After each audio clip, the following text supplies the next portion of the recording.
Hello? What's up?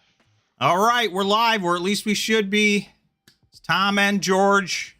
I'm George. Got everybody here today. George is laser focused today.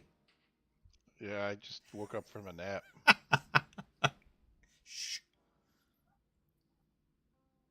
You know, I'm just excited. You know? A lot of Did I stuff. lose you? Nope, I'm here. Can you hear me? No. I Yeah, can, yeah. I'm joking. Yes, you can. Darren said markets are crazy. Need to take a couple of drinks. I see George. Oh, hang on. Barry's asking everyone in a good mood. Yeah, I mean, everybody should be at least in a halfway decent mood today. Although I know from reading the YouTube comments section and other places that some people are not in a good mood today. So that's their problem. Yeah, we started 15 minutes late today. My day was just a little behind schedule and whatnot. So this is it. Normally we're at the 15-minute, but we did 4:30 Eastern time today. Hello, everyone. How deep do you want to go today? No one brought up the moon to me last Friday, and I was a little disappointed with that. No one said anything about the moon and the new moon. And well, nobody said anything, including you. I know, and I forgot all about it. Forgot about it.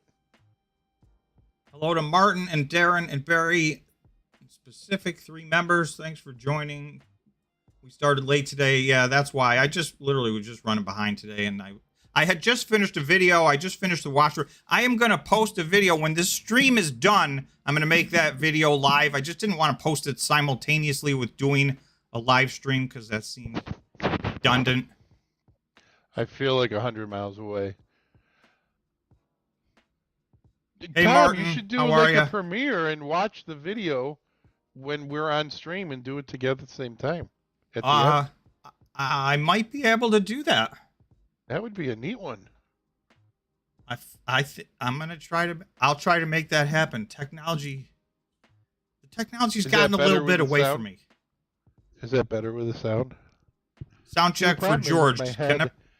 My head is too big. Thank you. And my head, you see how this is? See, it should be here, but my head is too big. We got. I can't say the name, but we got greetings from Belgium. SJOERD. Greetings to you too. Thank you.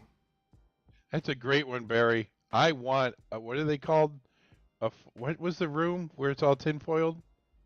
Hello, Malik. So the waves don't come into your head. What is that? Oh no, you want a Faraday cage. A Faraday cage, yeah. Thinking about making those Faraday hats. One thing that a Faraday cage can't protect you from is the stock market. It just keeps going whether you're locked away in your cage or not. Hey Gary, welcome to the stream. Hey JJT. Mejo, hello. I was just watching about a plane crash down in Mexico. Just happened Monday. George does some flying of planes, so that's one of his hobbies is watching plane-related videos, some of which do not end well, unfortunately. Planes, trains, and automobiles. Haven't done the train. Hey, Douglas from Mexico, welcome. Darren from Arizona. All right. Nice. Okay, so can I get into it? I'm ready. Somebody said we got a lot to go through, so you can get it started. Let's go. Okay, first of all, if you haven't watched it, Sebastian, who is a YouTuber, it's the first time and probably only time I'll ever recommend another YouTuber. He did a whole video.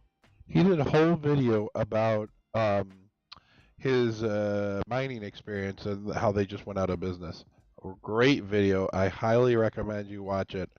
And I think, what's his name? Marathon?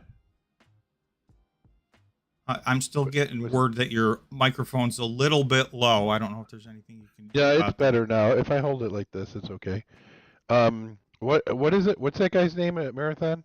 Fred? Multiply. So he did what Fred did, but multiply it to the 10th degree, and that's what Fred did. And it's like he was so honest, and it was so nice to hear. And being a general contractor, it was also disappointing to hear because that's what he needed, and this guy probably wouldn't have lost as much money. I'm not saying he would have made money; he just hasn't lost as much. But it's amazing that when you're running a business, there's so many things that can go wrong, and people just don't realize it. Well, and we were thinking about that, how that implies to investing. It's the same thing. If he was mining, it's a tough. I mean, I'm sorry that worked out that way for him. I've seen some of his videos, and he seems like a good guy. But he's not the only casualty. It wasn't his money, so he wasn't mad. That's it was his buddy's money. Well, somebody lost money, and it's disappointing to not succeed. So, hey everyone, it's hard. But I think we've all experienced some of that. I mean, I could say for myself, my largest positions are in Bitcoin miners, so I have not had a good year. And I'm sure many of you share that experience. Yesterday, this guy bought another company. I was kind of, I talk to him every once in a while. Well, he doesn't ever reply to me, but I talk to him all the time. His name's and everybody's saying he made a mistake. Keith. I don't know if you guys have heard of this guy. His name's Elon Musk. Have you heard of him, Elon? And he bought this little company called Twitter for $44 billion. And everybody's saying he paid twice as much. What do you think, Tom? Did he do okay or no? I think that, if you're going to argue, he probably overpaid, but usually if somebody's going to sell a company, they want to get a premium for it. So yeah, they got a very nice premium for that. In fact, if I owned Twitter, I wouldn't have even accepted his offer. So for those who say he overpaid, I would have said no to that offer.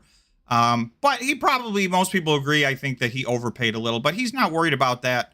That's not going to affect his long-term investment strategy with what he's doing at Twitter, in my opinion. And I'm done questioning the Elon Musk. Yeah, the powerful Oz, with the kitchen sink. That was hysterical. So I guess look at it that way. All he needs to do is take one of those 44 billion and buy core. My whole thing is because the whole infrastructure and the built out of core it's got to be worth something. It's just you have to decide if it's a failed project or not. See, I think that's what people are starting to believe is that it's a failed project. And I don't believe that. And I think that that's how good their marketing is and their ability to control the price. Hang on a second. I'm making a poll. I got a recommendation from, hold on, Darren recommended a poll. I think I just posted it.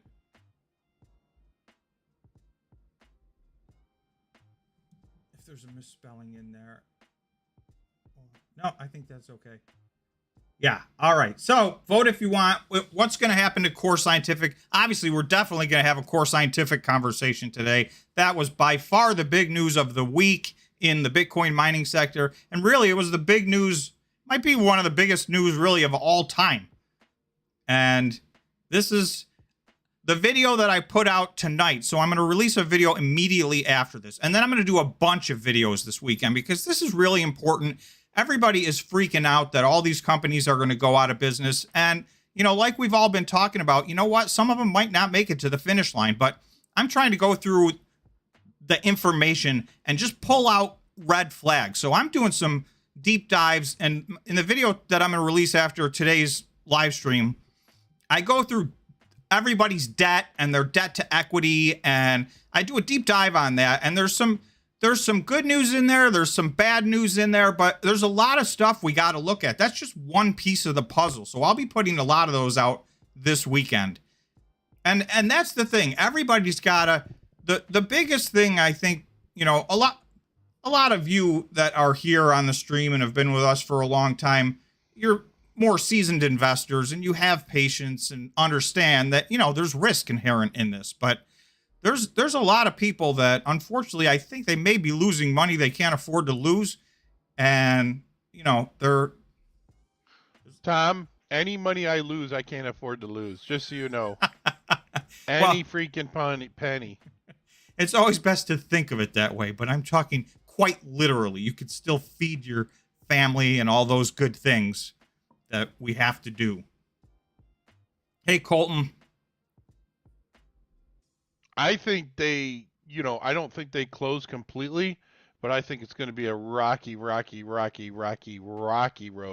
for the next few months. I don't think it's going to be what anybody thinks it's going to be. You see what I mean? What?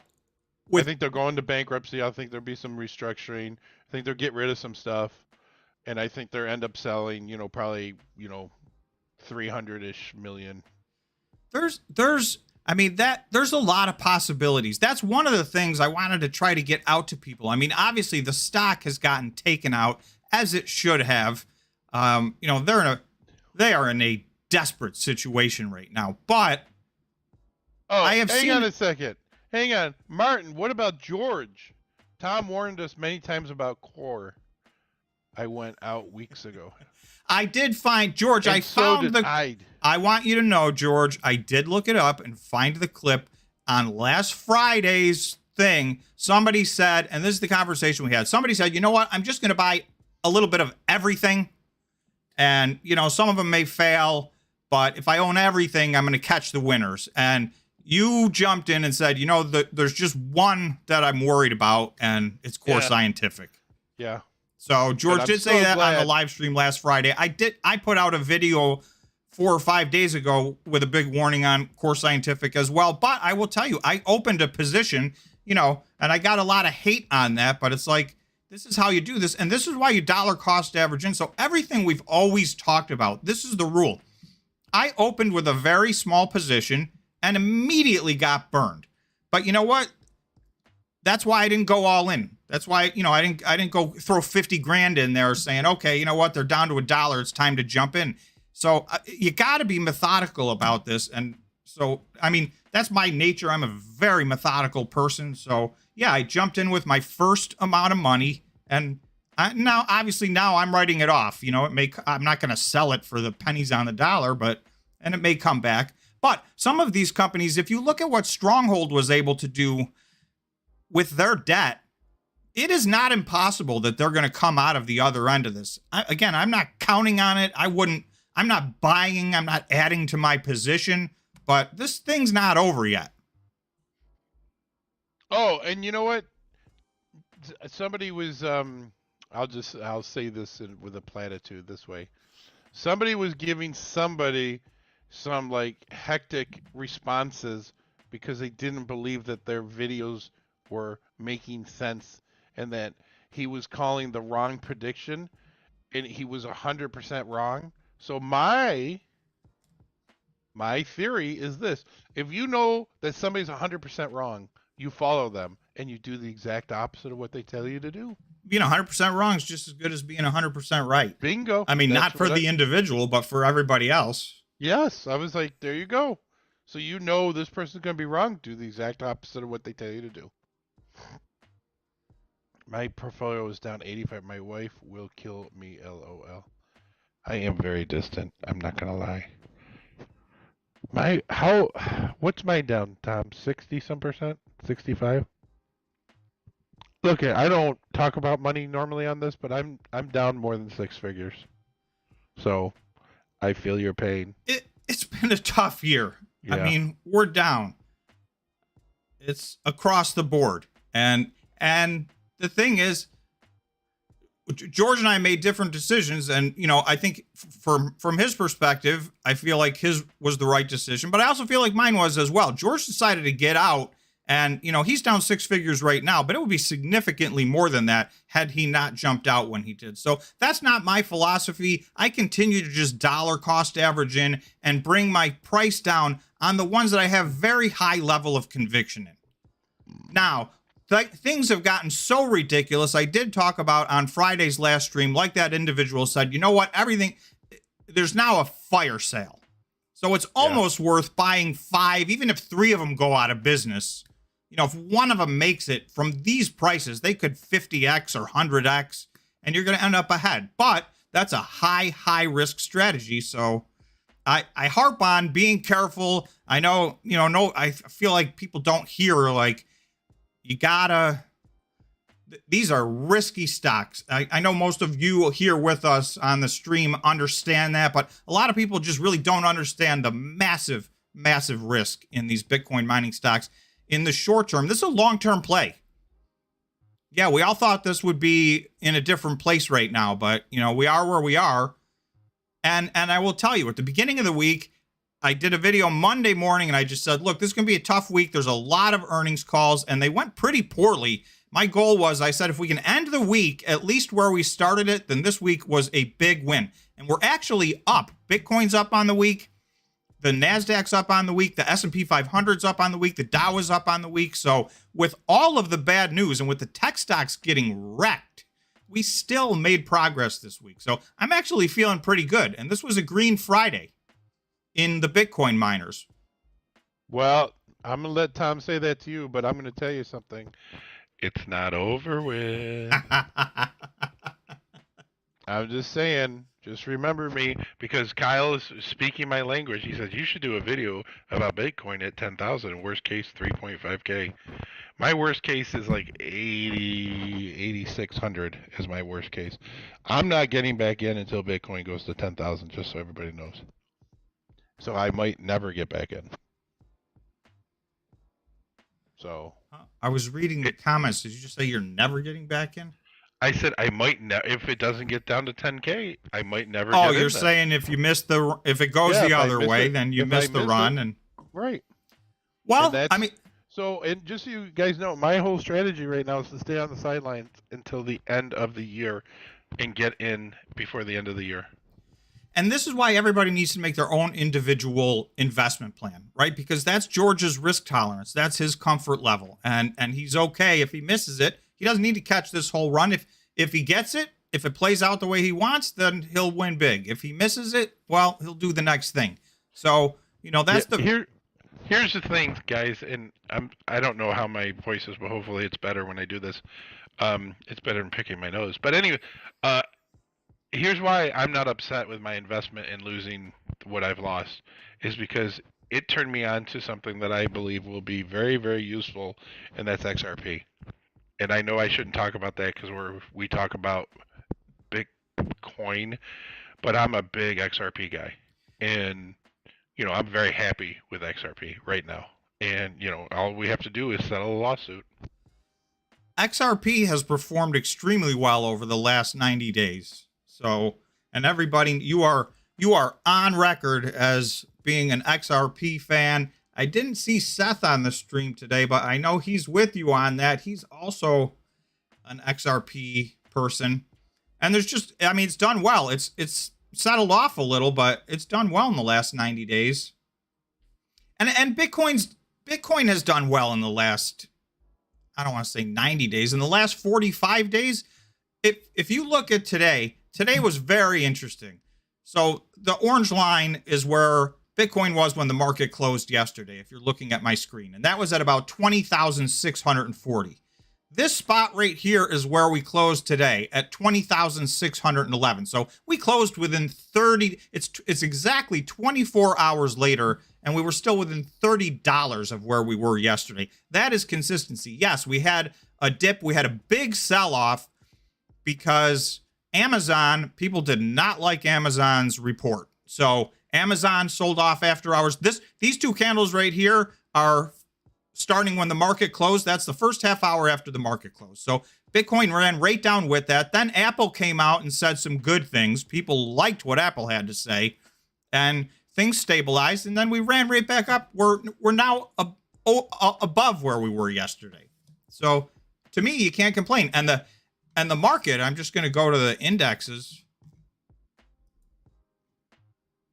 So, the market was up. Let me refresh and make sure these are right, but I think they are. Yeah, the S&P was up 2.46, the Dow was up 2.59, the Nasdaq 2.87, the Russell 2.25. That's a big day. And today's a Friday. So, as you guys know, I mean, it's a running joke. Fridays have been a bloodbath this year. So, for us to have a nice green Friday, Bitcoin was totally sideways, but the Bitcoin miners moved along with the Nasdaq, which is fair because this week they moved down with the Nasdaq. So they moved right back up with it when the NASDAQ moved up. So I feel like the action this week was fair, and we ended ahead of where we started. That was the goal I had coming into. This is, earnings season is a long season, but I call this earnings week. This was earnings week. The 6 of the top 10 largest market cap companies reported this week, and that's the week you need to get through. That's a week that can decimate. And in my opinion, Apple saved the market, because tech was getting wrecked. The S&P was going down. I'm sorry, the NASDAQ was going down hard. The S&P and the Dow were doing a little better, but we were on the brink right there. So I feel like we caught a break. And I feel like we're in the middle. In my opinion, we are in the middle of a relief rally, although I had somebody today tell me that I'm a moron for thinking that. So everybody's entitled to their own opinion. I do think we're in the middle of a Bitcoin relief rally. So I think it is going to continue. I'm not calling for Bitcoin all-time highs. I'm just talking about having a run back up to 25,000. I think there's a very good chance that happens. So that's what I'm hoping for. But obviously no guarantees. I mean, that's what investing is. So I may be right or I may be wrong. Barry is saying, I hope CORZ closes tomorrow. They're about 8 to 10% of the hash, yeah. Yeah, I mean, they're almost 10% of the whole worldwide network at this point. So, and I don't know what happens to their hosting customers. I mean, they got a mess on their hands. And I want to... You know what happens. You know what happens. You just don't want to say it. You know exactly what happens. What happens, Tom? I plead the fifth. Yeah. Nothing good. Nothing good. You know what happens. So, and I think it's been happening is a part of the problem. So I'm just going to go to CORZ Scientific. I just want to look at their statement of cash flows for a minute, because this is the thing. Every one of these Bitcoin miners has had, different strategies that they've implemented. And they range from Hut, and somebody earlier asked me, do you think Hut had a good day today, because of their balance sheet strength? Absolutely. Hut has been right. Hut, there could potentially be a couple 100,000 ASIC machines coming onto the market. Now, I don't know that it's going to play out that way. There's a lot of other scenarios where that doesn't happen, but Hut has been waiting. Meanwhile, they've been creating a secondary source of income, and they're waiting for an opportunity, and maybe this is it. So, CleanSpark's been medium aggressive. CORZ Scientific was ultra uber aggressive. So this is what I want to show people, because this is what you got to see. Like, you got to know your company, and that's why this is a super high risk company. That doesn't mean you don't invest in it. You just need to understand the risk that's involved. If you look at their statement of cash flows, they spent just through June 30th almost $500 million on machines and infrastructure. So here we are now, 3 or 4 months later, and they're out of money and potentially going out of business. So at some point, so you can bet, we're 3 or 4 months later, they probably spent $600 or $700 or $800 million on Bitcoin miners and infrastructure. And what do they have? I think they have like 24 Bitcoin left and almost no money. So, that aggressive strategy was not sustainable. And I think they assumed Bitcoin would do a little better than it's doing, right? This was we're still in the middle of a rough run for Bitcoin, and they guessed wrong, and they were going to have to make some hard decisions, because they were going to walk away. They would have had to walk away from some deposits and that kind of stuff and lose some money, and shareholders weren't going to like that either. But at the end of the day, you got to survive. And unfortunately, right now, it does not look great for CORZ Scientific. But that's why, even like the statement of cash flows, it's important to understand, like, this investing activity you're going to see on Hut, they didn't do any of this. There's nothing here for Hut. So they got conservative and went into weather the storm mode. So I just wanted to show that to everybody. Did you already talk about this? I think his name's Gorilla, or I think that's what he's trying to do, or something. Go Gorilla. About very worried about Marathon and Riot. Will be the next to go bankruptcy. Go into bankruptcy. So I would say watch. I disagree with you there, buddy. Watch I'm gonna post a video the second this live stream ends, and I'm gonna do a bunch more this weekend. I talk about each Bitcoin miner, and I have to do all the videos put together, and then I'm gonna do my 5 that I think are the most vulnerable. I don't think any of them are guaranteed to go out of business, but I'm gonna do my 5 most vulnerable. And so far, I don't think either one of those is gonna be on the list. Yeah. If I had to pick one, it would be Marathon, just due to inconsistent operational performance. But Riot's balance sheet is a fortress. So they have such a long cash runway that I just, if they go out of business, it's not going to be anytime soon, I guess is what I would say. Yeah. I mean, no one knows the future, and anything could go. But hey, you know what? Somebody just said, Gary just said, not sure why Core let hosting losses go on so long. I know why. I ain't saying it, but I know exactly why. Just use your imagination, and I think you can get up to the right answer. I mean, the hosting business has been very bad, and the turn in the price of electricity, added insult. Most of those hosting companies were already not making money. A lot of them had fixed price hosting contracts, so they were just absorbing the losses. I mean, it's brutal. I think the hosting business is a nightmare. I think that, from my perspective, my only thought was even if you're losing a little bit of money on it, it helps subsidize your expansion in your infrastructure. So if that's your long-term plan, you know what, we're going to lose a little money on this for a while, but we're going to be able to, grow twice as big as a result, then okay. But it doesn't seem to be working out that way. If it was me, I would stay away from the hosting business. This business is harder than everybody thinks, and it's hard enough as it is. They don't need to add a bunch of other people's problems to their list, in my opinion. A lot of people talking about Marathon. What's the word? Is Marathon a house of cards? And how is Marathon a house of cards? And Marathon's going to have big issues with the hosting deal they have. Marathon, right, because they do this asset light thing that they talk about, they don't really have any of their own infrastructure. So they rely on a lot of partners. And that's really the single biggest reason by far they had the series of misses month after month after month this year. It seems like they're now getting up and running, but now they got, who did they just, Compute North now, I think, is in bankruptcy, and, they're hosting a lot of those machines, so I don't know what the ramifications that are going to be, but they rely a lot more on third-party partners than a lot of the other Bitcoin miners do, and that's their, that's not an accident. They've talked about that from the beginning. That's their strategy. And that's what I mean when I say every single one of these Bitcoin miners absolutely has a different strategy. There's it's not just small nuances. They've all taken a different approach to try to get to the same place.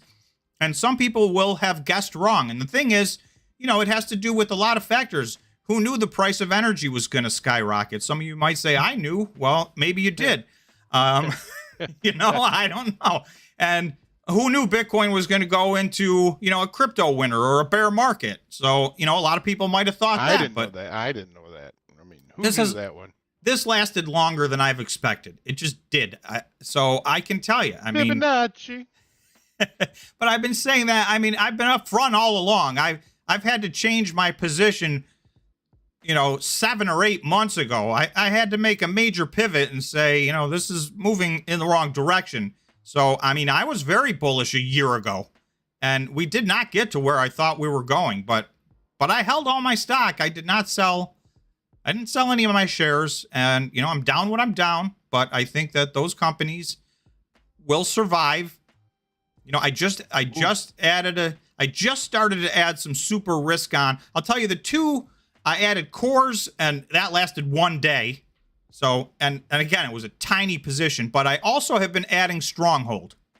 So that's the only other company that I would say they're at risk, but I love what they're doing. And so, Markets. Jeff, I hear Jeff somewhere. Yeah. Sorry, I'm listening to you and reading. I can't wait to see.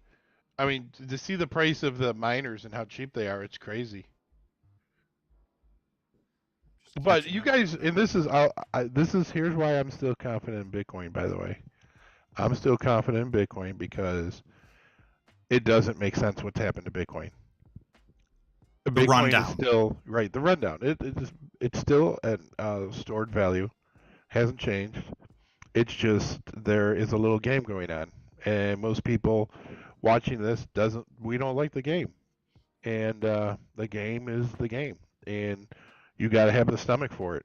But when it pops, it's gonna pop, and I mean it's gonna pop. There's a lot of good reasons to still believe in Bitcoin in the long term. Right. And, you know, a lot of people are arguing about the short term. The truth is none of us know what the short term holds, right? Or the long term for that matter. Or the long term, but you've got to have, you know, if you've built a case and, you know, you're making a sound, there is risk. That's I guess the point. I don't care how much you believe in something and how many of the facts you've compiled. There's always risk. There's things that could happen totally outside of everybody's control. So, you know, but we're investors. So that's the Argo blockchain. Tom, what do you think of Argo blockchain? Argo blockchain has had a wild ride. They crashed over a 2-week period. And then they had a 2-day period where they went ballistic, and now they're kind of settling down. I'm not, you know, Argo has not had good news this year. Let's just be honest. It's been a rough year for Argo. I'm not invested in Argo. I don't see them ever making my list. I narrowed down to 5 at one point early in the year when it, you know, was apparent that things were going the wrong way, and the only ones I've added since then, I think, are Stronghold and Core Scientific, which I've invested in for one day. I did actually have a few options in Core Scientific last week that I bought. So, but I'm talking a couple $100. So, you know what? It's funny is that Core is basically like every other American that lives. Do you know what I mean by that? They just go out and get too much debt. They're living beyond their means. Yep, they're a slave to their debt for the rest of their lives. And the same is going to be with Core. I mean, because they'll probably end up going out of business because of it, or not have the same people involved at least. This is the bottom line, and this is why I get mad at people like Marathon. And I know they're never coming on, so I can pick on them. Is when you're forecasting. When you miss it by as much as they missed their exahash, there's a problem. There's a problem with management. Miss after miss after miss after miss. And it's ridiculous. And that's the stuff that people don't understand about, you know, running a company. Running a company, whether it's a Bitcoin mining company or making bread, it's basically the same when you scale it. And people don't understand when you scale things, you got to understand that I call it a plate spinner. CEOs are plate spinners. And you got to be the best damn plate spinner out there because that's how you make the big bucks. I think that's a plug for CleanSpark. Now I'm going to get the hate. Those calls are toast. Somebody told me, yes, my Core Scientific calls are I've written them off. I've written off the stock I bought too, but it was a small amount, and we'll see what happens. I'm going into the account to see. Now I'm scared, guys. No, I didn't buy any in that account. Okay. I did buy some Stronghold in that account, and I believe in Stronghold. So, and I know you like Stronghold. I love Stronghold. If the message of Stronghold gets out, I think that it would help the industry overall. that message is being 5%. suppressed because it's not what big money wants yet. They're not done doing what they do. When they are done, that story is going to be screamed from the mountaintops, and people are going to understand. You know, the energy portion of Bitcoin is a very complicated equation. It's not at all as represented, in my personal opinion. Barry's saying that No. BitBoy is called the bottom. Oh, really? He's saying big? Yeah. There's even more reason why I can tell you the bottom's not in. Goodness gracious. He's calling about. Well, Tom's called 17.5 as the bottom, just so you guys know. He's been right so far. I'm sticking with that. I think that was the bottom. That doesn't mean there's not more pain to come. We've lived some of it, but I'm still sticking to that as being the bottom. I can tell you right now, the bottom. I think the bottom's not in, and I don't think the bottom's in for a lot of stuff. And I don't get into specifics. Well, if you're talking about interesting, I think the market is more likely to have another dip than. But the market's more likely to hit a new low, in my opinion, than Bitcoin is. So, you know, that's just my personal opinion. The NASDAQ is very volatile. They just took out some big stocks. Apple, you know, I'm going to look at what Apple did because really, I mean, truly, that saved the NASDAQ. Apple was up 7.5% today. And you got to realize this is a $2.5 trillion company. This has such an unbelievably huge impact on the entire market that, you know, if they had been down 7% today, we would not have seen a down 2 or 3% day today. We would have been down. The NASDAQ would have been down 5% or 5.5%. It would have been a disaster. So this was big that Apple did well, and you can almost love them or hate them. They're pretty much clockwork. Those guys make money. Microsoft, you know, they beat on revenue, they beat on earnings, but their fourth quarter forecast was not good, so they got beat up, and that's the way it's going right now.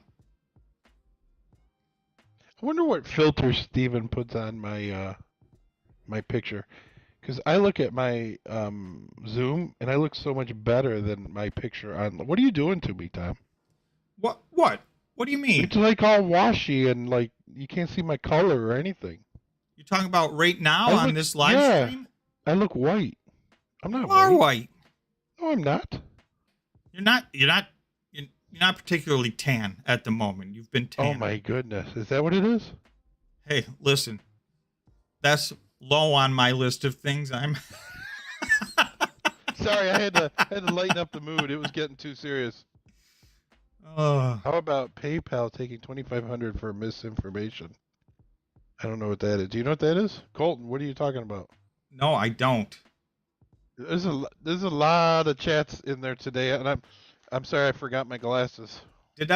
Barry's asking, did everyone see Kramer upset with his Facebook predictions? I heard that Kramer was throwing a fit. Well, I would like to take this moment to say that I put out a video regarding Facebook 9 days ago warning everybody Facebook has made to run for the hills. Not financial advice. You got to do your own due diligence. But to say the handwriting on the wall was on the wall is the understatement of all time. And I got more hate for that video. There's a lot of people that believe... I'm going to go and read those right now so you guys can hear what Tom has to put up with. That was... did you call it Meta? Yeah, it's Meta. Meta is their... You don't even make the first page on Meta. No. That's... yeah, well, Meta's one of the... Well, it used to be one of the biggest stocks in the stock market. Not anymore. Sorry, I'm not laughing at any of those of you who may have lost money in Facebook. I don't want anybody... Nobody ever wants to see anybody lose money, but this is a win some, lose some type of a game. All these morons are just unbelievable. They're all talking about a day ago. Stockmo loaded. He tripled leverage play on Neo stock price. Sorry. Oh God. Listen, Stockmo has been. He's Tesla and Neo. He's too deep in. He can't change his opinion on those two at this point. In my opinion. You got 731 views. Okay. This other guy, I don't know who Everything Money is, got 47,000 views. And you predicted this 11 days ago. And you said the beginning of the end for a Meta platform. It's over. Question mark, question mark. Okay? So that's what you said. And Eric agreed with you. I agree with you, Tom. Zuckerberg. And listen, Just two problems. If Mega can compete with TikTok on social media, or if Megaverse can be successful. If not, people were in there calling me a boomer. Oh, you're just a boomer. You don't understand the metaverse. Oh, Jason. I'm not calling anybody out. There's one person, the number fall off. Yeah, did you load up on puts, by the way? I did not make a play on that. I don't short stocks. You can fault me for that, but I've said since I started this channel and throughout all of my investing career, I don't short stocks. I do buy some puts sometimes. I did not buy puts on Meta. I have two. The list of good investments right now, or investments with good potential, is so long, in my opinion. Now, I don't know what the time frame is. Some of them are going to take longer than others. What? Zuckerberg is a genius. Never forget that. Oh, yeah, that was one of the comments I got. Don't forget Zuckerberg's a genius. I'm not saying the names. I'm not going to do that. Todd said, go woke, go broke. It's like saying that BlackBerry sales are down. It's two different companies, man. This guy shows Sandbox to prove his Meta Horizon world is doing badly, question mark. Yeah, so it's I like referenced saying it. that Apple is doing badly because BlackBerry sales are going down. It's two different companies, man. Okay, but did he watch the video? Because there was an article. What I brought that article up because it's what made me do my deep dive in my video. They were talking about how in Sandbox, they were at like 50 users a day. Understand, these are multi-billion-dollar investments, right? And they're getting 10, 20, 30, 50 people to show up. So that's what got me onto this. But I did a specific deep dive. I mean, there's a dozen Metas. Oh, you don't have to ask me. They're at a 7-year low.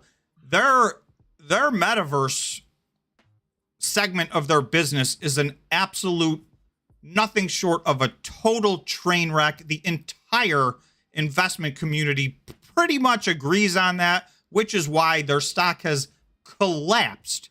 They've lost $800 billion in market cap. That's got to be the biggest loss in the history of the stock market by a mile, right? I think there's only 7 or 8 companies that have ever even been $800 billion in market cap. So that's how much they've lost in market cap in the last year and a half. So it's a train wreck's an understatement. Somebody said it looks like Marathon's going to... I'm sorry, who was that? I'm sorry. I just went to see... it's going to mine... Patient Bill. Marathon just mined another block on for 600 this month. 600 blocks or 600 coins? 600 coins. And then I'm reading along with you. Didn't you say you would change your opinion if they managed 600 in October? And the answer to that is yes. I said on this live stream and in a couple of videos, because I thought that September was a step in the right direction, but they're too far into too many months in a row being wrong. I was not ready to jump in with one good month. But I thought if they could hit 600 in October, then now they're starting to do what they said they were going to do. Because that's basically, if you run the math out, that's what they said they were going to do in October. So that does greatly increase my confidence in them. And I've said all along, like, listen, they have a very strong balance sheet. It's just execution that they have fallen down on all the year. If they can fix that and get going, they've got enough money to with Core being in trouble, Marathon could end up being the biggest one out of everything. Yeah. But it is higher risk.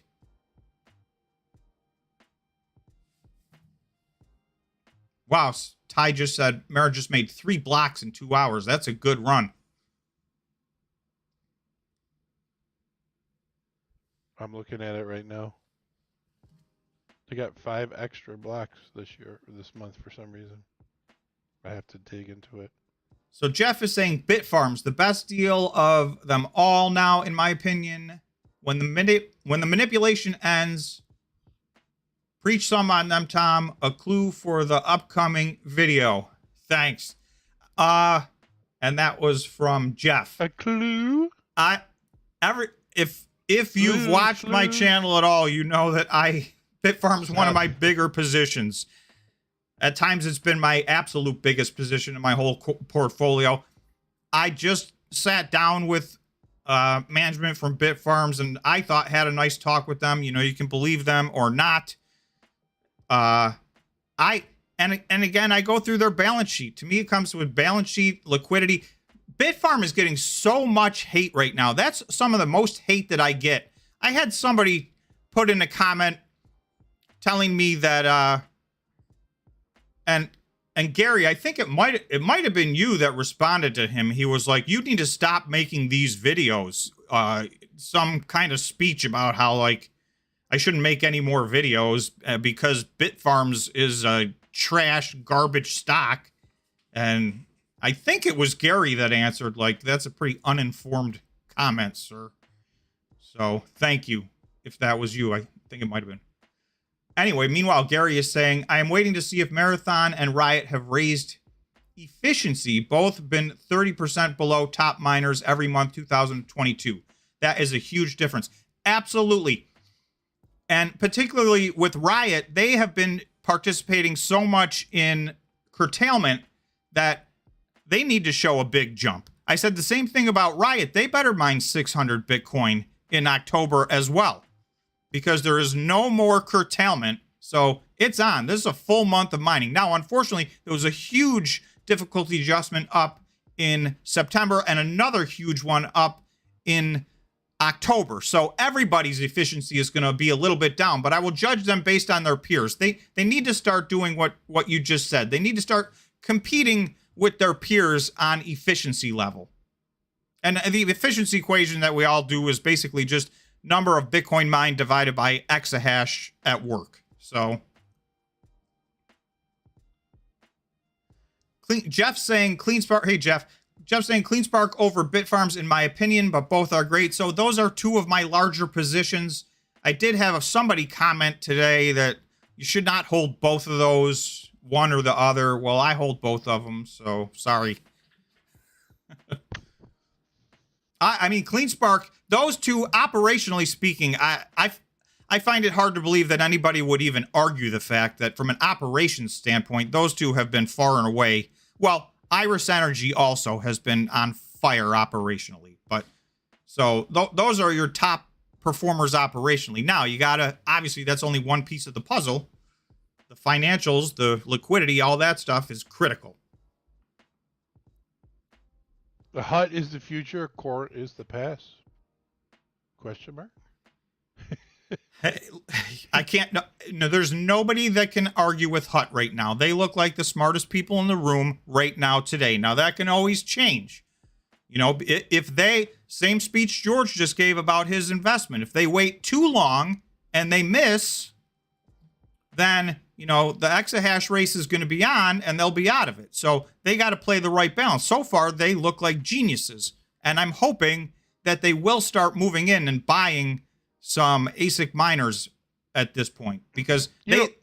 Go ahead, George. No, I was just realizing something. Marathon basically was at the right place at the right time, because Core could be in the exact same position as Marathon if they would have just upped their going public by 8 months. That, you just said it. The reason Core is going out of business is they went from, they were a SPAC, right? They merged with a SPAC, and two things were going on. By then, SPACs had been beaten down. People had lost big money. But in addition to that, they weren't publicly traded until after the all-time high with Bitcoin. So they missed the run, and that's why they raised so much debt. Had they raised that $800 million in equity 8 months earlier, then they wouldn't have this problem. But timing is everything. It is. It's kind of like real estate. And I mean, it's a great example because real estate's starting to go down. I don't care where you are, it's going down, some degree, some percentage.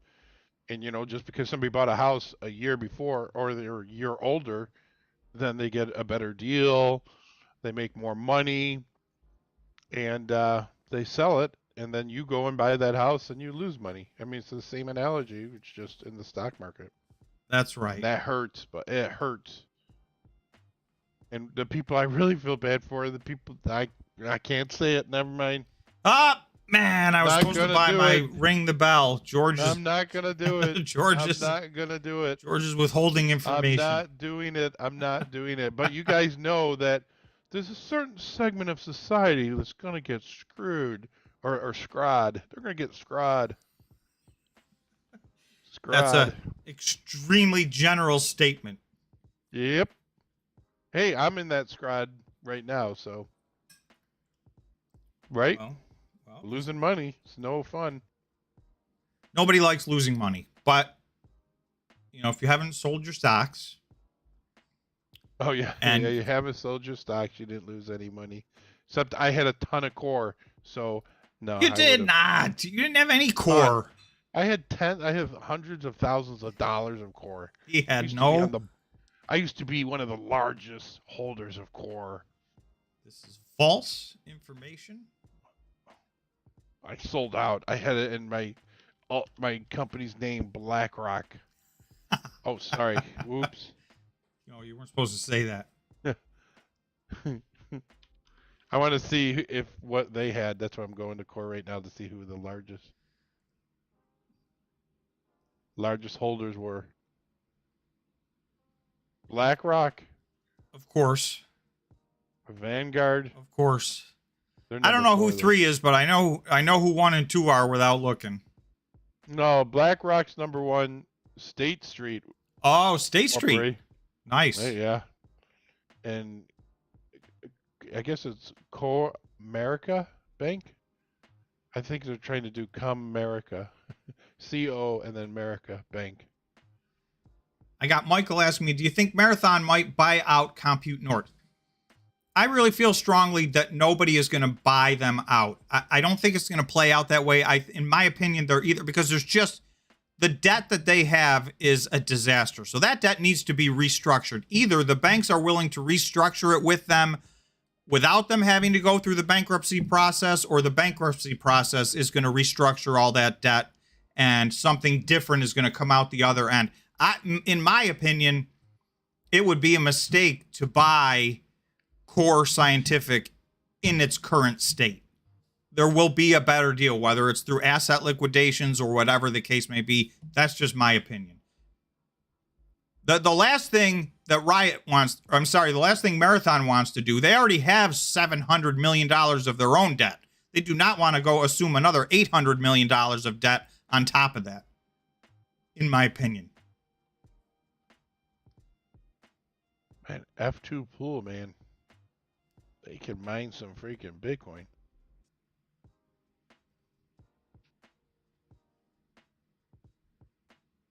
Mining Bitcoin. Remember when you used to get... Tom, did we lose you? No, Tom?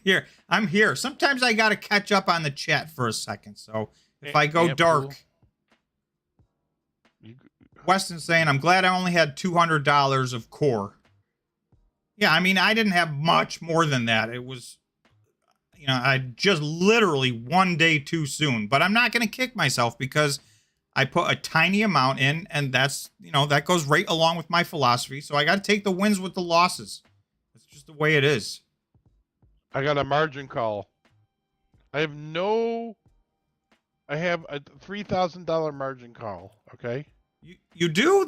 You don't even have anything invested. I know. That's what's sad about it. Well, you can't... Cover margin call. I think... Take immediate action. scumbags. Barry is asking, wonder, did ARK have any CORZ? I don't know the answer to that. I have not heard them owning any Bitcoin miners. Most of the investment world, most of the institutional world, the hedge funds, etc., have completely ignored the Bitcoin miners.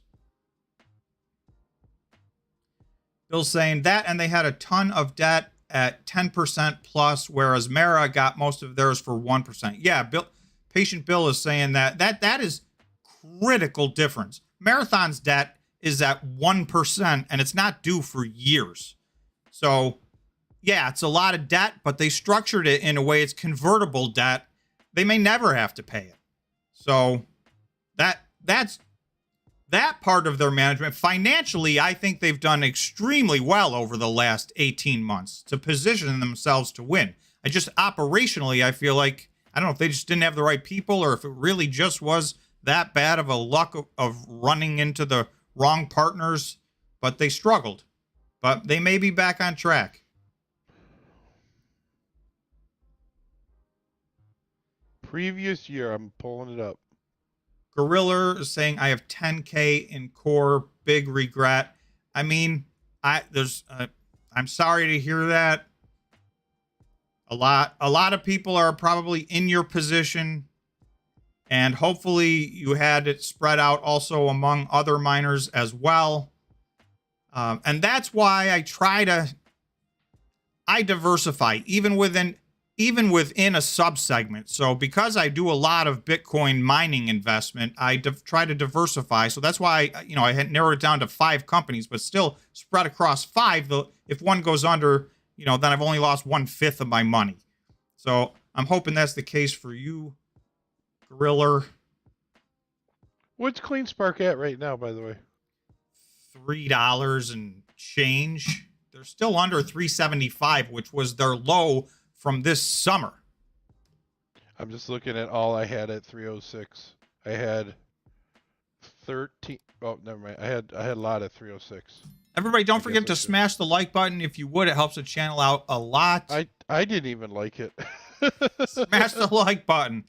I know it doesn't make any sense, but for some reason, hitting the like button makes a big difference. So, I never had any core. I never bought core. Core was never on our list that we, Yeah, I never bought it. I thought I did. No core. Come on, I had to buy it. Didn't I buy Marathon too? So, Christian, I'm glad somebody brought this up. Christian says Core was 3rd ranked in your 5X in 1 year top candidates just a few days ago, right? And that is correct. So I want to go, if you'll indulge me, I want to go through that because this is a super important point. So if you're looking to buy something that's going to 5X, that is a high risk, high reward situation. So I'm not going to replay it, but you guys can watch the video. I mean, I harped on the fact, and I'm going to show you that list. So this is my list, top 5 Bitcoin miners. I just put this out a week ago, most likely to go up 500% in the next 18 months.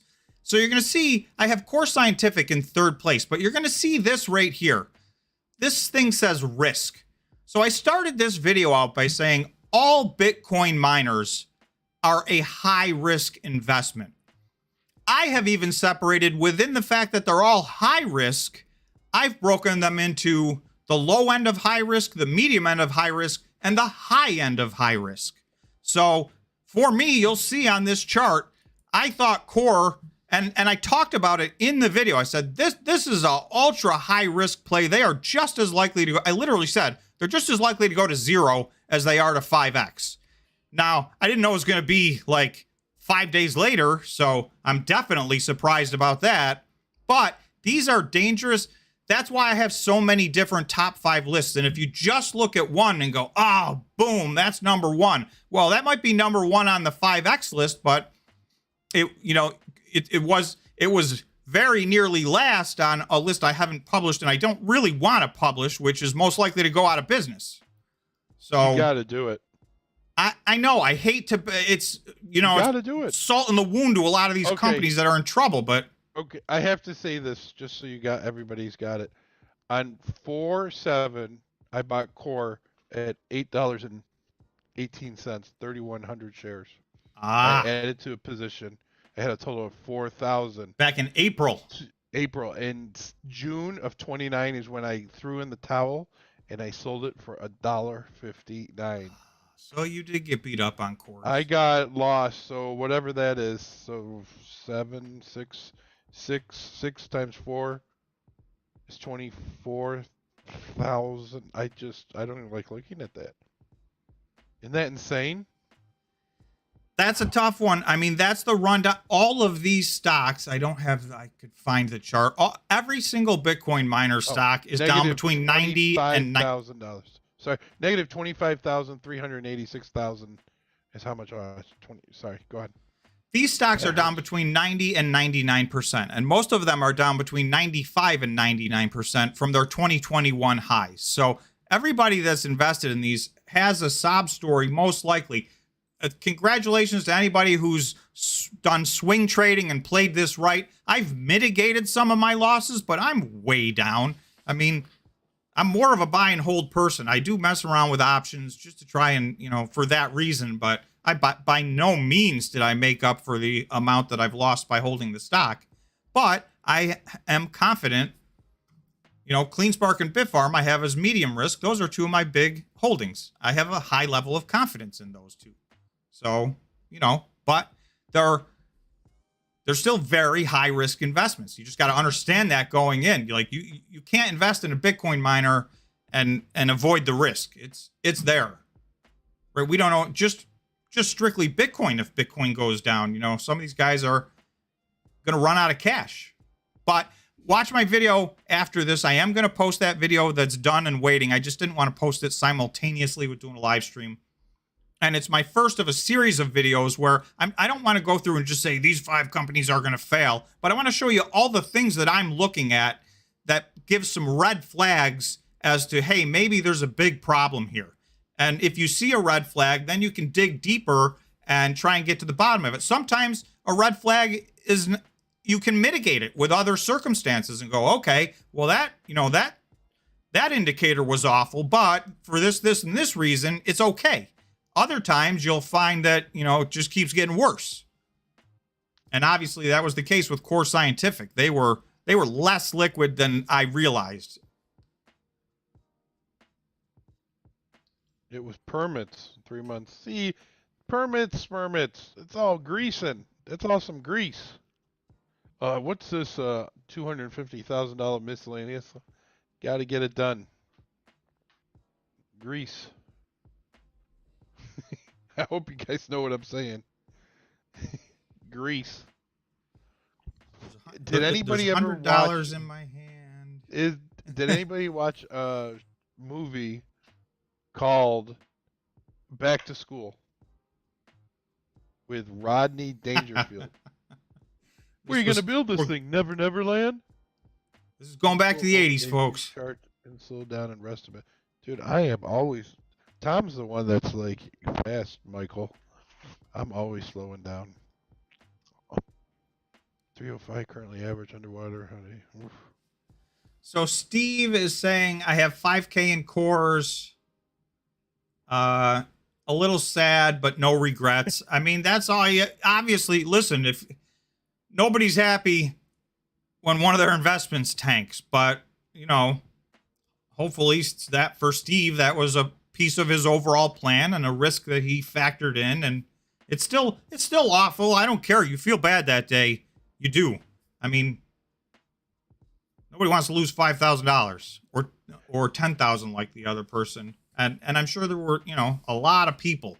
That's a good idea, Barry. Barry said live stream during Fed aftermarket talk for members could be fun. Sure. That's a good idea. That is a good idea. Well, I'm going to bounce. You're out? All right. Dude, you guys don't understand the devastation from this hurricane. It's bad. Yeah. Pray for these people. A lot of people have lost everything. It's really rough. Appreciate everybody. Thank you, George, for joining us on the live stream. I'll see you later. Out. All right. Switching back out of George mode. That was George, everybody. Round of applause. Smash the like button for George. All right. Michael Anthony was telling me to slow down and rest. Can you go over a few charts and slow down and rest for a minute? I'd like to go over the BitMiner big board because we really haven't talked about what the miners did today. And I thought it was good action. Darren's saying, when you interview Jason from Riot, ask for a Talking Investing only tour of Rockdale, Texas. I can ask him if he'll let me go tour. I mean, that's not against SEC regulations or anything like that. They can give a tour of their facility. That means I got to go to Texas, though. Unless, Darren, you're volunteering.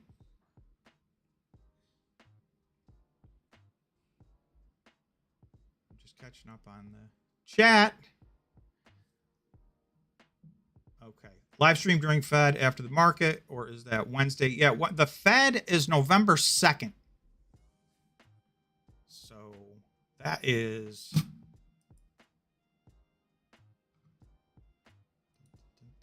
So next Wednesday. So that's going to be, 2 o'clock next Wednesday. We all know what they're going to do. We just don't know how negative Jerome Powell is going to be when he talks afterwards. But my guess is he will be very negative. This is pretty much, well, he's got an opportunity in December to do the same thing. I'm surprised. The market's 50-50 on whether the December rate hike is going to be 50 basis points or 75 basis points. I will tell you, I will be very surprised if it's not 75 basis points. So that's my personal opinion. That would be a boom to the market. If that comes in at 50, then we will have a relief rally, in my opinion, big time.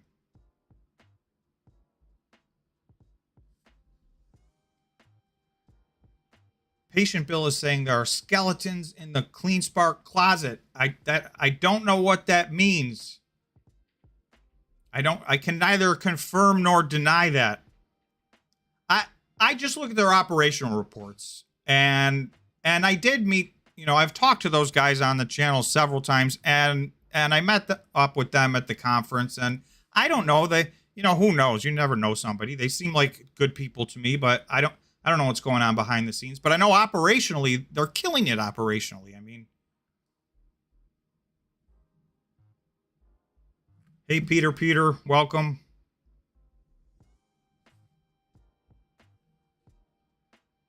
What's Todd doing? We had 3,000 shares of CORZ before they fell off a cliff the other day. Now we have about 40,000 shares. Oh, so Todd, you did more than double down. Yeah, good luck. That could be the right move. I mean, that's what I'm saying. We don't know how that's going to play out yet. It's been a nightmare if you hold the stock right now at the moment, but in my opinion, it would be crazy to sell it now. You might as well ride it out and see where it all lands.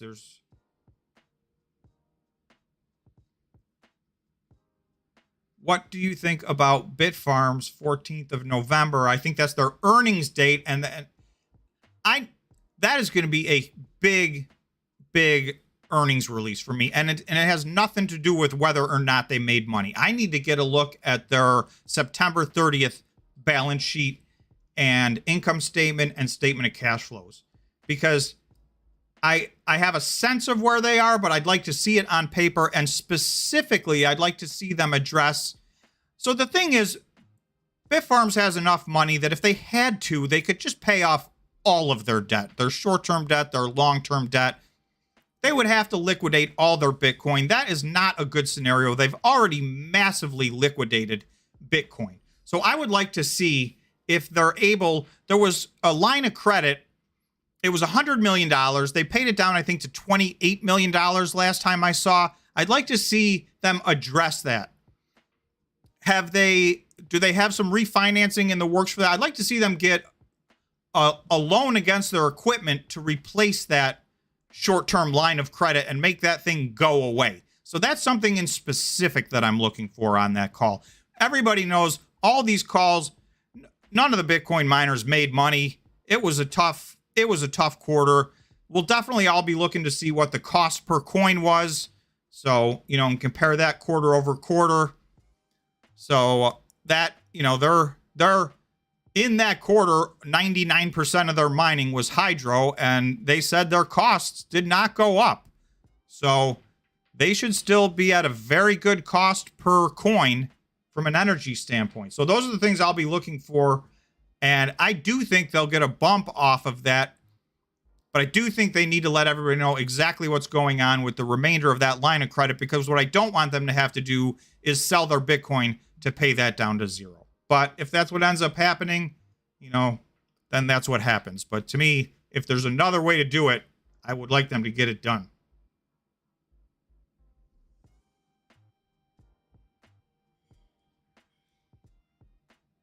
Multitasking, reading. I like Riot and Hut, said Leon. Yeah, Riot and Hut. I mean, here, I'm going to just switch over to my other list.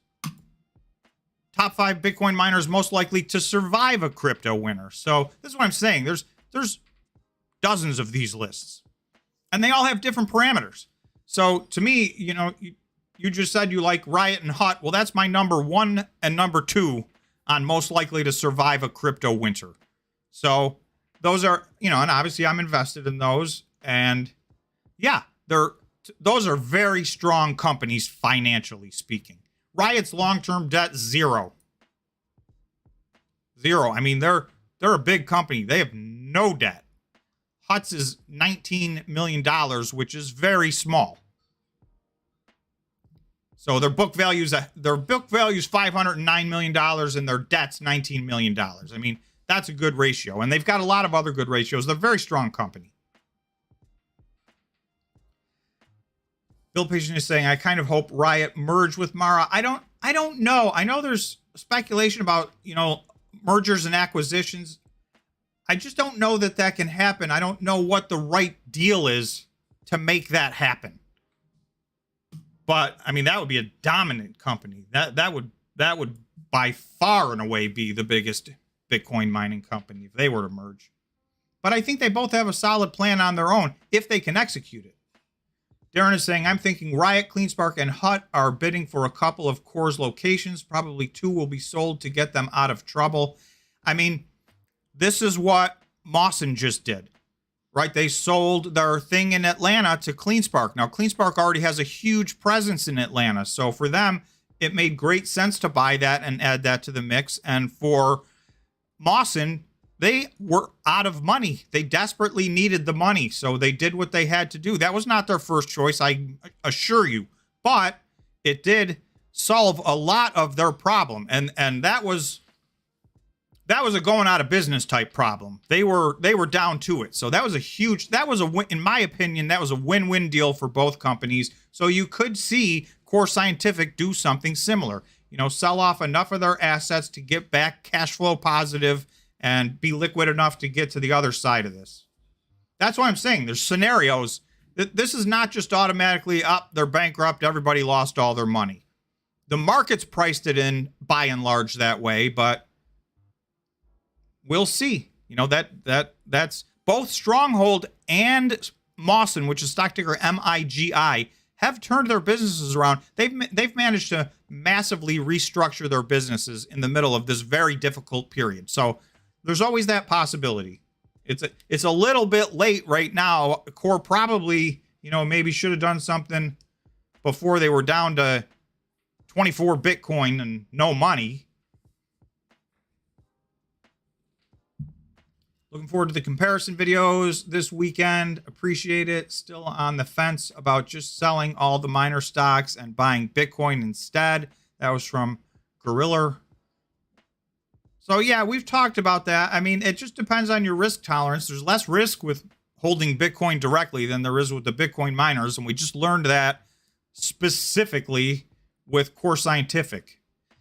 Dave's asking, can Binance save CORZ? I've seen that. This is what Binance is gigantic. So for Binance to absorb that company and take on that $800 million of debt, I'm not saying that they're going to do it or that it's a smart move for them, but they are at the size and magnitude where they could do something like that, and it's that doesn't make or break them. So there's a bunch of different companies that have crossed my mind that could come in and buy the whole thing, but they're going to want a deal. They're going to want pennies on the dollar. This company at this point right now, you know, I don't think anybody's going to pay a lot of money. They're going to have to assume a bunch of debt. And again, I think they're going to insist it's all restructured first as a part of the deal. Will Binance use some of their $500 million miner fund for a piece of CORZ? That's from Barry. I don't know the answer to that. I mean, is that in compliance with what, you know, they talked about doing? And, you know, buying a piece of CORZ makes more sense to me than buying the whole thing. And there's a bunch of people. There's a lot of sharks swimming around right now. There's a lot of Bitcoin miners that laid low and they are looking to buy. So, you know, if that's what it all comes down to, those machines will get bought up and probably at, you know, a very discounted price.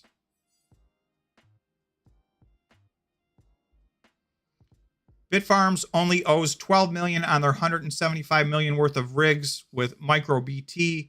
They made that $28 million payment on September 31st. They made the $28 million payment on September 30th. Last one is December 31st. So yeah, I mean, that's what I'm saying.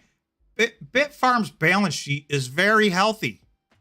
So that's a lot of people are piling on. Bitfarms got under $1. That causes people to press the panic button. And it really shouldn't. That's not the gigantic deal that everybody makes it out to be.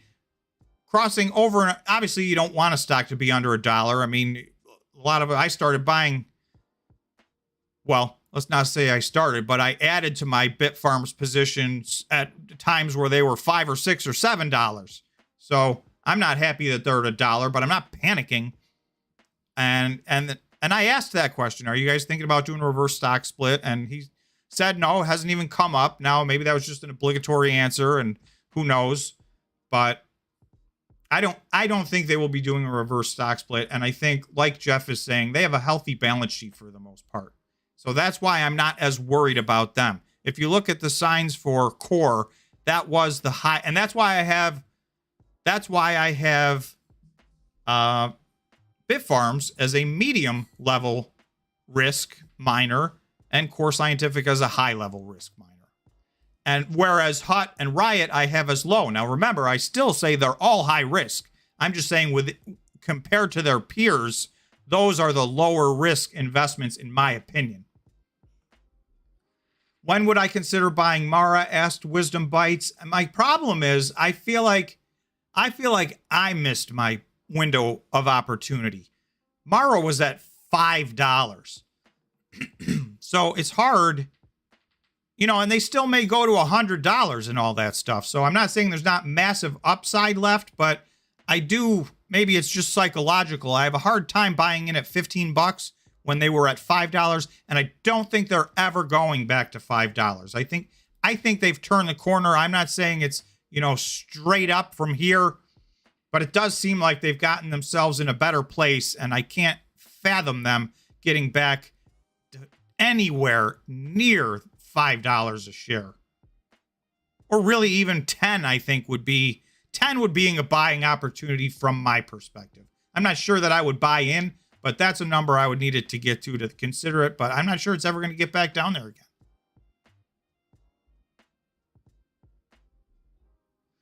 Patient Bill saying Riot not having any debt is a weakness. They should have raised some at the top of the market for 1% coupon. Well, compared to what they did, essentially what Riot and Marathon did was the exact same thing. Because remember, all of Marathon's debt is convertible debt. Now, I think the price point is $78 or something like that.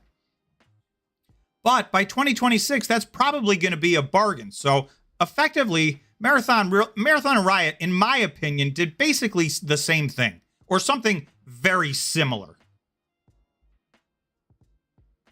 at this price, even Michael Saylor could buy CORZ. Yeah, I don't know if he wants to get into that side of the Bitcoin world, but there's a Bitcoin purist.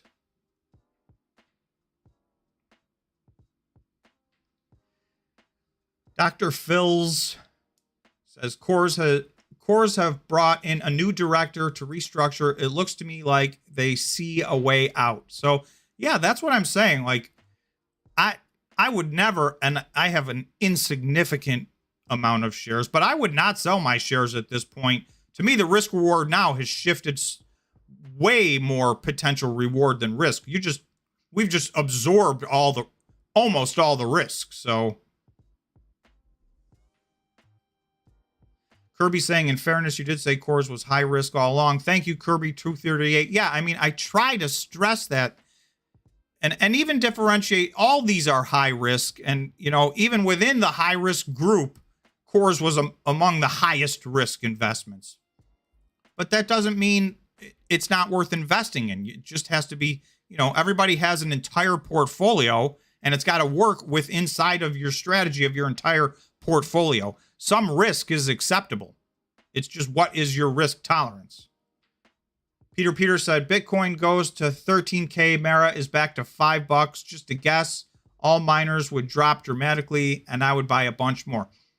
Yeah, I mean, if Bitcoin starts to hit a new low, then maybe we get to some numbers that I'm not expecting. I really think Bitcoin's going to hold that 17,500, but I have been wrong before, and I will be wrong again about one thing or another. So if I'm wrong and Bitcoin goes to 13,000 or 11,000, then maybe, yeah, then we could see Marathon back at $5.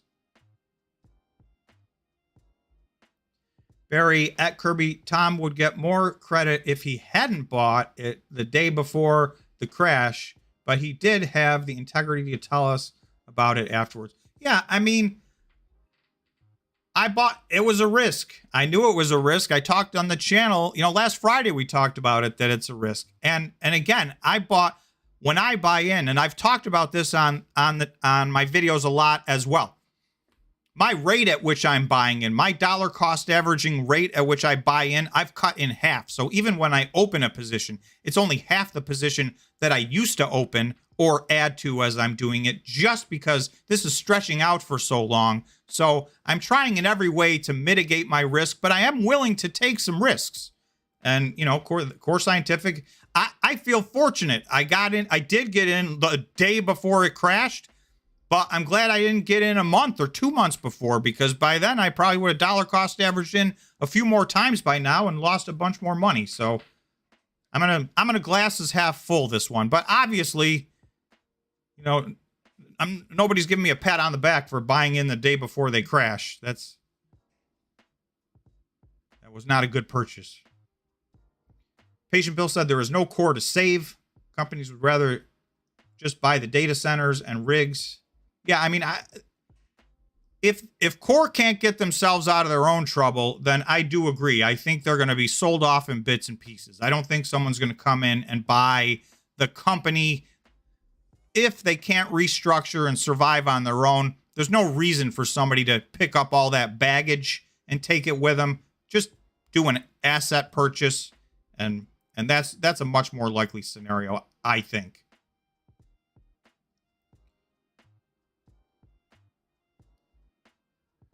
Michael saying, I said, should Mara buy Compute North since they have their miners there already, not CORZ? So yeah, that's something that I've thought about as well. And I don't know, I don't know what the details of all of that are. I don't know what Compute North's balance sheet looks like and how much trouble they're in. But obviously Marathon is knee deep with them. So that, without knowing the ins and outs of it, that does seem like there's a possibility that could happen.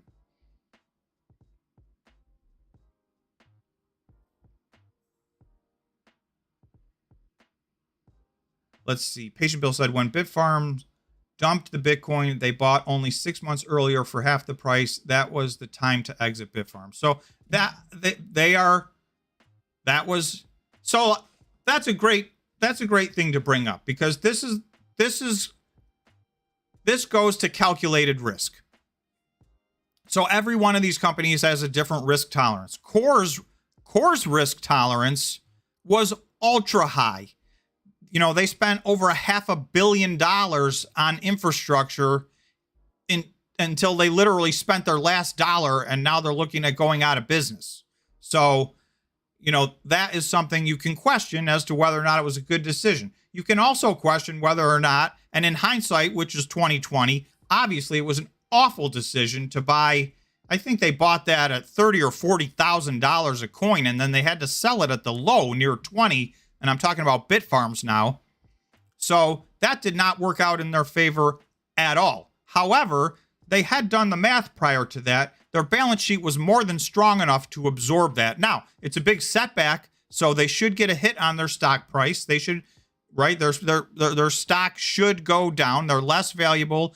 They don't have all the Bitcoin that they would have had they not taken that risk. So that risk did not play out for them. But for me, I do not forever cross them off the list and say they're a bad company, because if you look at their execution, and this is just where everybody has a difference of opinion as to what's the most important thing in making their investment decision.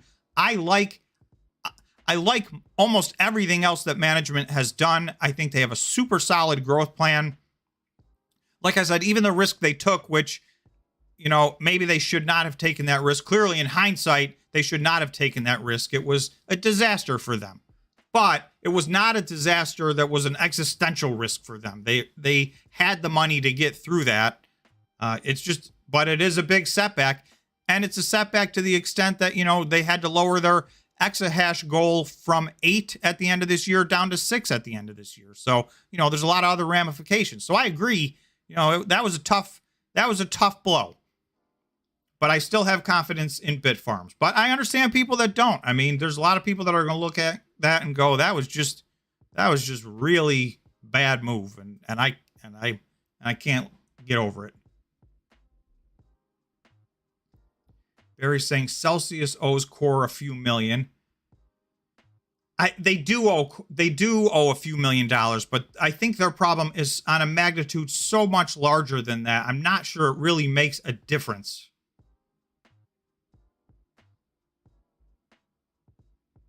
So Jeff is saying the mistake was 2 months worth of mining for Bitfarms. Sure, it hurt, but lesson learned.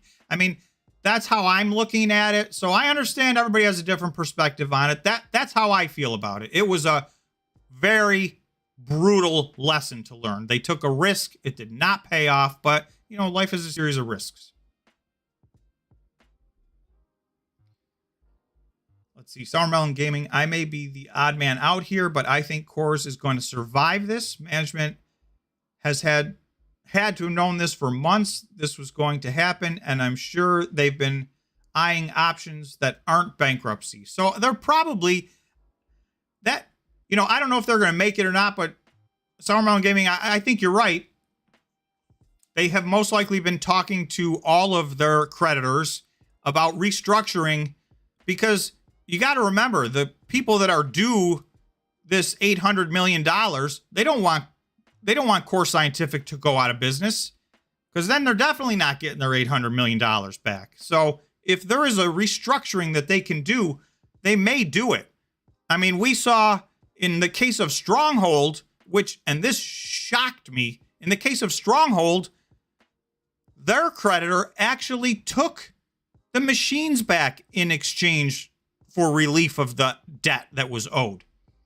So they took Bitcoin ASIC mining machines, which was their collateral, and that was their right. So I was shocked. To me, for Stronghold to pull that off, I thought that was a grand slam home run. Obviously, a huge setback to their mining business. They have to give a lot of their machines up and greatly reduce their exahash, but they are also an energy production company, and it left them the door open to survive and fight another day. So there is that possibility that, you know, Core Scientific can do the same thing. We just don't know. Right now, it's a monumental uncertainty. Darren saying Elon just fired the Twitter CEO. So I guess that's official. I think that is the least surprising maneuver, and there's more where that came from. Leon saying if Core survives, it will be on the OTC. Just saying, appreciate you chatting with us, Tom. You are welcome. I appreciate you guys coming on the live stream and chatting with me every Friday. Also, I like to always take a time out and just say thank you to everybody that watches the videos, everybody that leaves a comment. I very much appreciate, because it does help the channel a lot. And you guys can see for YouTubers, and we just saw Google's report, you know, YouTube, their YouTube side of their business is down, views are down, all that stuff. So, you know, as this tough investing period goes on, a lot of people have given up. So congratulations to everybody here. Number one, for not giving up. Number two, thanks for watching the videos. I appreciate the comments. I read every single comment.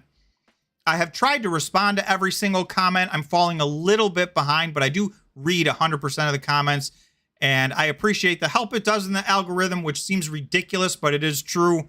Hitting the like button and leaving a comment of any kind just helps. It's just how the thing works. So I want to thank everybody for doing that, and congratulate everybody for still hanging in there, because this has not been easy. Martin saying, I didn't talk about PCE. So I didn't talk about PCE. I don't think there was any surprise there. It seemed to not have any effect on the market at all. So PCE is the Personal Consumption Expenditures Index, and I think it came in basically as expected. I don't usually see that. I know they talk about, oh, the Fed pays such close attention to that, but I think the Fed's already decided what they're going to do anyway, and there was no big surprise there. So I think, you know, that is a date on the calendar. It's something that's noteworthy, but I think we seem to have breezed right through it, unless you know something I don't know.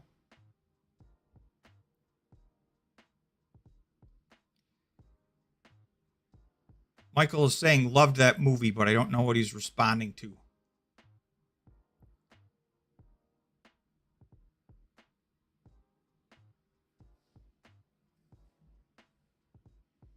Somebody's asking George a question, but George is gone.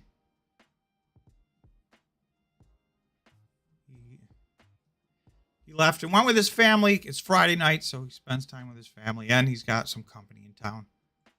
So let's just look at Bitcoin. I mean, I just want to look at a couple of things, and then I'm going to wrap it up. I think I've been going for a while here. I lose track of time. Kirby said, thanks for all the work, Tom. Much appreciated. No problem. It's my pleasure. I enjoy doing it. And, you know, I'm glad that hopefully some of you guys get some use out of this stuff.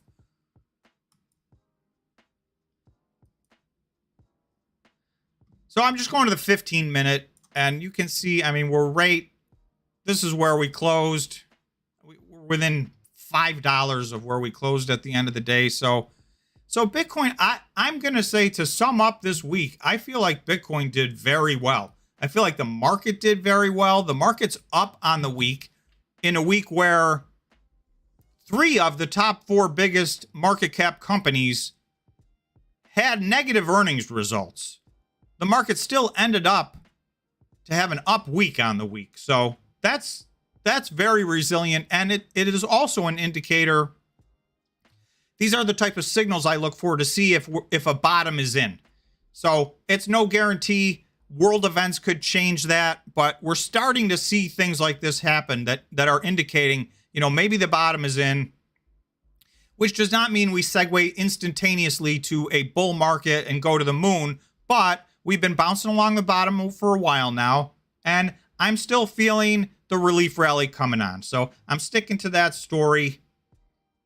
Just looking at the board, Bitfarms, and this must have happened in the last few minutes of the day, Bitfarms ended up 5%, which is only 5 cents.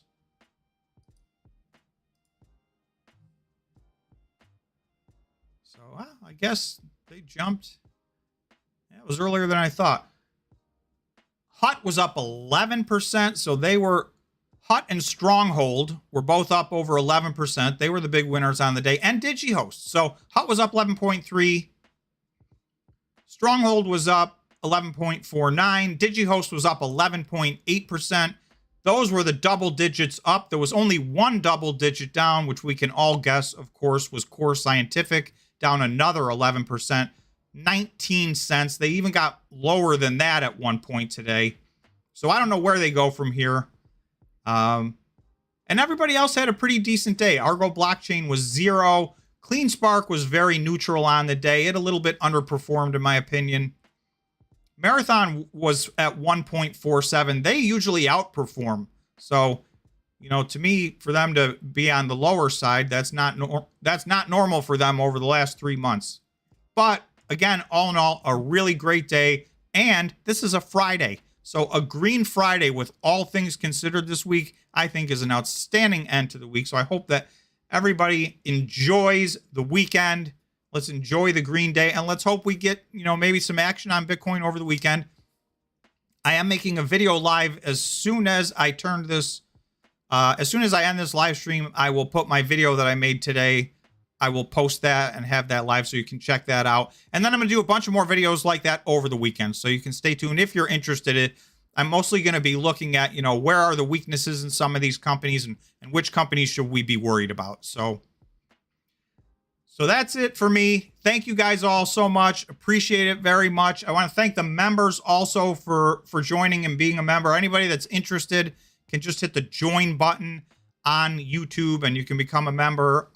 Obviously, that's your choice. We have some extra content and we do some additional live streams. So we have fun. You can join us if you want to. Otherwise, thanks again to everybody and have an awesome weekend. You guys can see me in the next video.